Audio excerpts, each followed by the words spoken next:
Bonjour chers élèves, on étudie aujourd'hui un cours de sciences de l'ingénieur. Ce cours il est destiné à la première année baccalauréat pour la filière sciences et technologies électriques.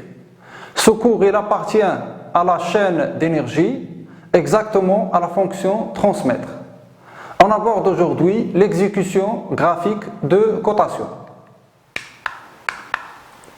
Je rappelle que ce cours vient après les notions élémentaires pour le dessin technique, après les projections orthogonales, et on peut commencer notre cours. Mise en situation. Les divers intervenants à la réalisation de l'objet doivent trouver sur le dessin technique tous les renseignements dont ils ont besoin. Donc, pour qu'un objet soit réalisable à partir d'un dessin, il faut à la fois une description graphique complète et précise des formes et contours, c'est le rôle des vues normalisées. Une description détaillée et chiffrée des dimensions essentielles, c'est le rôle de la cotation. Alors si on a ces deux informations, on peut facilement fabriquer la pièce. On a l'exemple suivant, on a un objet présenté en 3 dimensions et les 3 vues, avec tous les détails et les renseignements à la fabrication de la pièce. But de la cotation. On cote un dessin afin d'indiquer les dimensions des différentes surfaces de la pièce avec plus de précision qu'un simple relevé à l'échelle. D'autres renseignements que les dimensions, les tolérances, les formes des surfaces, la position des surfaces, etc. Remarque, quelle que soit l'échelle de représentation de la cotation, la représentation est toujours donnée à l'échelle 1,1. Ça veut dire, si on trouve un numéro de la cotation, c'est la cotation réelle. L'unité de la cotation est le millimètre. Alors on a l'exemple suivant. L'élément d'une cote. Les éléments d'une cote sont, premièrement, les lignes d'attache en très fin. Alors on voit sur l'image, il indique les lignes d'attache. On doit tirer d'abord ces lignes d'attache avant de donner la cotation de la pièce. Deuxièmement, la ligne de cote est en trait fin. Alors la ligne de cote aussi, elle est en trait fin. Troisièmement, l'extrémité avec flèche en trait fort. Alors on représente les flèches avec un trait fort en utilisant les angles 30 degrés à 45 degrés. Et quatrièmement, la valeur de la cote en millimètres. Alors on représente aussi la valeur de la cote sur la cotation. Alors on peut se poser maintenant la question, quelles sont les règles pour réussir une bonne cotation? Alors règles et suggestions pour réussir une bonne cotation. Une bonne organisation générale et le respect des règles normalisées facilite la lecture et la compréhension et évite les erreurs d'interprétation des différents intervenants. Alors on présente la liste des règles à respecter. Règles d'organisation générale. L'échelle du dessin est la première indication à inscrire. Alors il faut toujours inscrire l'échelle de dessin pour pouvoir calculer la bonne valeur de la cotation. Deuxième remarque, n'indiquer que les cotes et dimensions nécessaires, éviter la surabondance. Alors ça veut dire si on peut calculer une cote à déduire des autres cotes, on ne la présente pas sur la cotation. Troisièmement, toutes les dimensions, cotes et tolérances doivent être écrites à partir de la même unité. Alors il faut aussi utiliser la même unité sur le dessin. En construction mécanique, les unités normalisées sont le millimètre et le degré. Alors si on trouve qu'un nombre, pas d'unité, on peut déduire que l'unité est le millimètre pour la mécanique.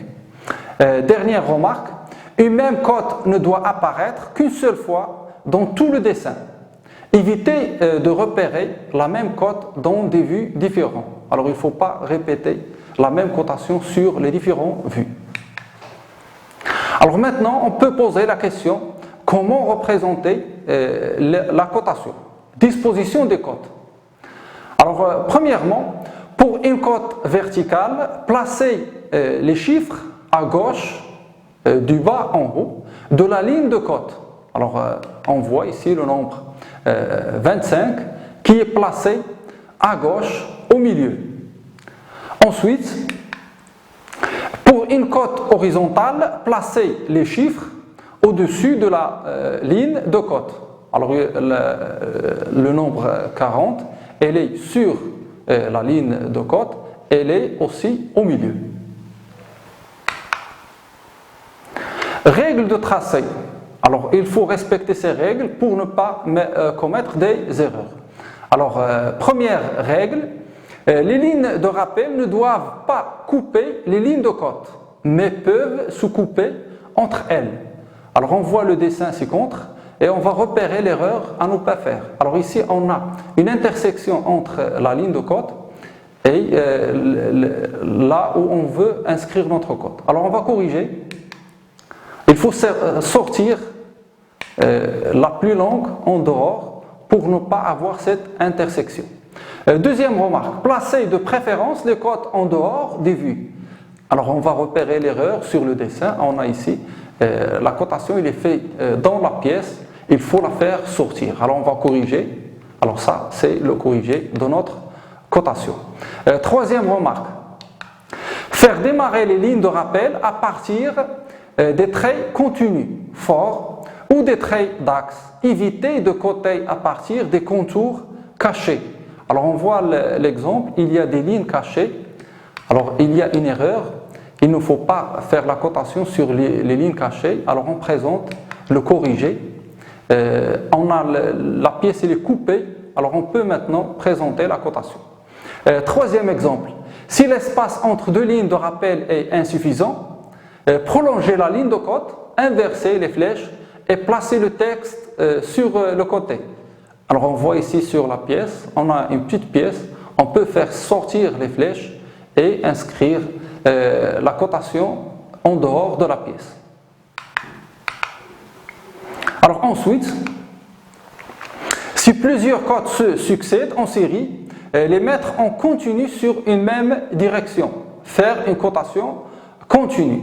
Alors ici, on remarque qu'on n'a pas de la place. On va mettre une ligne continue et inscrire les cotes. Dans les mesures de possible, alignez les lignes de cote. Alors on voit que les lignes de cote sur le deuxième exemple, ils ne sont pas sur le même niveau. On doit les mettre sur un même niveau. Comme ceci. Troisième remarque, les cotes ne doivent jamais être coupées par une ligne de cote, trait d'axe très fort. Alors sur l'exemple, on a la cotation du diamètre et il se coupe avec l'axe. Alors on doit sortir la cotation en dehors de la pièce. Quatrième exemple, coter de préférence les cylindres dans la vue où la projection est rectangulaire. Alors pour le cas d'un cylindre, il faut faire la cotation sur les deux vues afin d'obtenir toutes les cotations nécessaires.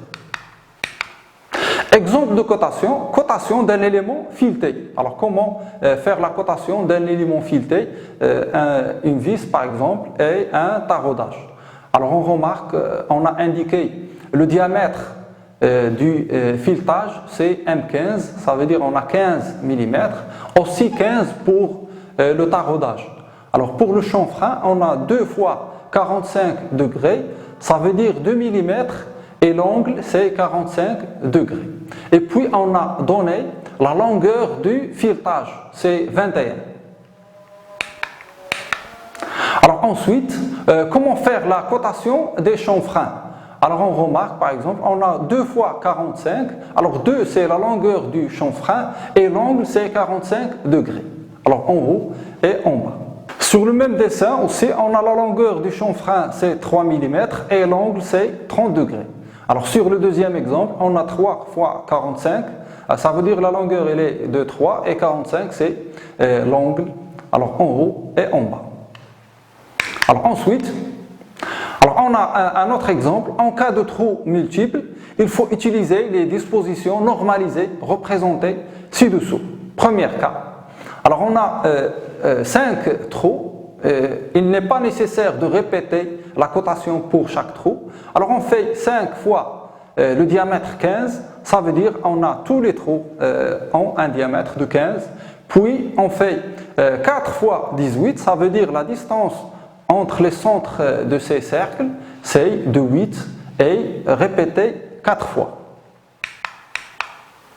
Deuxième cas, alors on a les trous sont répétés circulairement, on écrit 5 trous de 8 mm, le diamètre est de 8.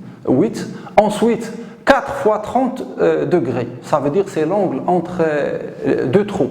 Alors on ne fait pas tous les angles, mais seulement on écrit 4 fois 30, ça veut dire chaque deux trous, ils ont un angle de 30 degrés. Alors il ne faut pas répéter sur les dessins les cotations qui ne sont pas nécessaires. Ensuite, alors on a récapitulation, une synthèse de ce qu'on a vu. Alors les tracés incorrects ou à éviter. Alors on va repérer les erreurs sur nos dessins. Pour l'exemple A. Alors quelle est l'erreur ici? On a une intersection entre la ligne d'attache et la ligne de cote qui ne doit pas être faite. Alors il faut faire sortir la plus longue pour ne pas avoir cette intersection. Alors deuxième erreur. Alors ici on peut avoir une ambiguïté parce que on n'a pas la limite de la cote. Alors ensuite on a les lignes qui sont présentes dans la pièce, il faut éviter ça aussi. Et lorsqu'on a une ambiguïté de lecture de la cote, il faut corriger ce problème. Alors on passe aux exemples B. Alors on a dit dans la remarque qu'il faut aligner les cotations sur une même ligne. Et on voit sur notre dessin que l'erreur, c'est on a plusieurs niveaux de cotation. Alors ensuite, la même chose pour cet exemple-là. Et ici aussi, il faut aligner la cotation.